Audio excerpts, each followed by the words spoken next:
നമ്മുടെ ടോപ്പിക് എന്ന് പറയുന്നത് നീഡ്സ് ഓഫ് അഡോളസൻസ് ആണ്. ആദ്യം നമുക്ക് നീഡ്സ് എന്താണെന്ന് നോക്കാം. നീഡ്സ് എന്നത് മനുഷ്യന് ജീവിക്കാൻ അനിവാര്യമായ ഘടകങ്ങളാണ്. അതായത് ഒരാൾക്ക് ജീവിക്കാൻ ആരോഗ്യകരമായി തുടരാൻ ആവശ്യമായ കാര്യങ്ങൾ. നീഡ്സ് വ്യക്തിയെ പ്രേരിപ്പിക്കുന്ന ഒരു ഫോഴ്സാണ്. അത് വ്യക്തിയെ ഒരു ലക്ഷ്യത്തിലെത്താൻ പ്രേരിപ്പിക്കുന്നുണ്ട്. മനുഷ്യൻ്റെ അടിസ്ഥാന ആവശ്യങ്ങൾ എന്ന് പറയുമ്പോൾ അതിൽ ഭക്ഷണം, വസ്ത്രം, താമസം, വായു, വെള്ളം എന്നിവയാണ് ഉൾപ്പെടുന്നത്. നീഡ്സ് ഓഫ് അഡോളസൻസിൽ നമ്മൾ അറിഞ്ഞിരിക്കേണ്ട മറ്റൊരു പ്രധാനപ്പെട്ട കാര്യമാണ് അഡോളസൻസ് എന്താണെന്നുള്ളത്. അഡോളസൻസ് എന്താണെന്ന് വെച്ചാൽ ചൈൽഡ്ഹുഡിൻ്റെയും അഡൽട്ട്ഹുഡിൻ്റെയും ഇടയ്ക്കുള്ള കാലഘട്ടമാണ്. സാധാരണയായി 13 മുതൽ 19 വയസ്സ് വരെയാണ് ഈ കാലഘട്ടം. ഈ കാലഘട്ടത്തിൽ കുട്ടികൾ ശാരീരികമായും മാനസികമായും ഭാവനാപരമായും വളരുന്നുണ്ട്. ഇത് പ്യൂബർട്ടി ആരംഭിക്കുന്നതിൽ നിന്നും മെച്യൂരിറ്റി അഥവാ പൂർണ്ണമായ വളർച്ചയിലേക്കുള്ള വികസന കാലമാണ്. ഈ സമയത്ത് വ്യക്തിയുടെ സമീപനത്തിലും പെരുമാറ്റത്തിലും വേഗത്തിലുമുള്ള മാറ്റങ്ങൾ സംഭവിക്കുന്നു. അതുകൊണ്ട് തന്നെ മാറ്റങ്ങളുടെ കാലഘട്ടം എന്നും ഇത് അറിയപ്പെടുന്നുണ്ട്.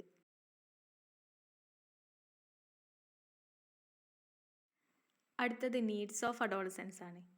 നീഡ്സ് ഓഫ് അഡോളസൻസ് കൊണ്ട് ഉദ്ദേശിക്കുന്നത് കൗമാരപ്രായക്കാരുടെ ശാരീരിക, മാനസിക, ബൗദ്ധിക, സാമൂഹിക, ആത്മീയ വളർച്ചയ്ക്ക് ആവശ്യമായ കാര്യങ്ങളെയാണ് നീഡ്സ് ഓഫ് അഡോളസൻസ് കൊണ്ട് ഉദ്ദേശിക്കുന്നത്. നീഡ്സ് ഓഫ് അഡോളസൻസിനെ രണ്ടായിട്ട് തരംതിരിക്കാം. ഒന്ന് പ്രൈമറി നീഡ്സും രണ്ട് സെക്കൻഡറി നീഡ്സും ആണ്. പ്രൈമറി നീഡ്സിൽ പറയുന്നത് ശരീരവുമായി ബന്ധപ്പെട്ട കാര്യങ്ങളാണ്. അതായത് നല്ല ഭക്ഷണം, ശുദ്ധമായ ജലം, മതിയായ ഉറക്കം, ശുചിത്വം, ആരോഗ്യം എന്നിങ്ങനെയുള്ള ബേസിക് ആയിട്ടുള്ള കാര്യങ്ങളെ പറ്റിയിട്ടാണ് പ്രൈമറി നീഡ്സിൽ പറയുന്നത്.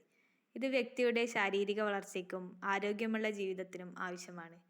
പ്രൈമറി നീഡ്സിനെ ഫിസിയോളജിക്കൽ നീഡ്സ് എന്നും പറയുന്നുണ്ട്. അടുത്തത് സെക്കൻഡറി നീഡ്സ് ആണ്. സെക്കൻഡറി നീഡ്സിനെ സോഷ്യോ സൈക്കോളജിക്കൽ നീഡ്സ് എന്നും അറിയപ്പെടുന്നുണ്ട്. മാനസികമായും സാമൂഹികമായും ബന്ധപ്പെട്ട കാര്യങ്ങളെയാണ് സെക്കൻഡറി നീഡ്സിൽ ഉൾപ്പെടുന്നത്.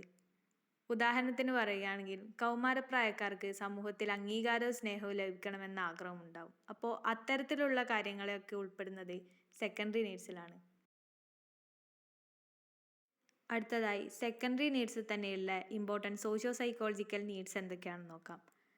ആദ്യത്തെ നീഡ്സ് എന്താണെന്ന് വെച്ചാൽ നീഡ് ഫോർ സെക്യൂരിറ്റി ആണ്. അതായത് കൗമാരപ്രായക്കാർക്ക് ശാരീരിക സുരക്ഷ മാത്രമല്ല സാമൂഹികവും സാമ്പത്തികവുമായ സുരക്ഷയും ആവശ്യമാണ്. ഇന്നത്തെ നമ്മുടെ സമൂഹത്തിൽ നിലനിൽക്കണമെങ്കിൽ സാമൂഹികവും സാമ്പത്തികവുമായ സുരക്ഷയ്ക്കും കൂടി പ്രാധാന്യം കൊടുത്തേ മതിയാവും. അപ്പോൾ അതാണ് നമ്മുടെ ആദ്യത്തെ നീഡ്സ് എന്ന് പറയുന്നത്. രണ്ടാമത്തെ നീഡ്സാണ് നീഡ്സ് ഫോർ ലവ്. അതായത് കൗമാരപ്രായക്കാർക്ക് സ്നേഹിക്കുക, സ്നേഹിക്കപ്പെടുക ഏറ്റവും അടിസ്ഥാനകരമായ മാനസിക ആവശ്യങ്ങളാണ്. ഇതിനെപ്പറ്റിയുള്ളതാണ് needs for love. Need for love പോലെ തന്നെ ഏറ്റവും ഇമ്പോർട്ടൻ്റ് ആയിട്ടുള്ള അടുത്ത നീഡാണ് നീഡ് ഫോർ അപ്രൂവൽ. കൗമാരപ്രായത്തിലെത്തുമ്പോൾ താൻ മറ്റുള്ളവർക്ക് പ്രിയങ്കരനും അംഗീകരിക്കപ്പെട്ടവനുമാവണമെന്ന് ആഗ്രഹം കൗമാരക്കാരിൽ ശക്തമാണ്. നേരത്തെ സെക്കൻഡറി നീഡ്സിൽ സൂചിപ്പിച്ച പോലെ തന്നെ കൗമാരപ്രായക്കാർക്ക് സമൂഹത്തിൽ അംഗീകാരവും സ്നേഹവും ലഭിക്കണമെന്ന ആഗ്രഹം ഈ പീരീഡിൽ ശക്തമായി തുടരുന്നു. Need for freedom and independence.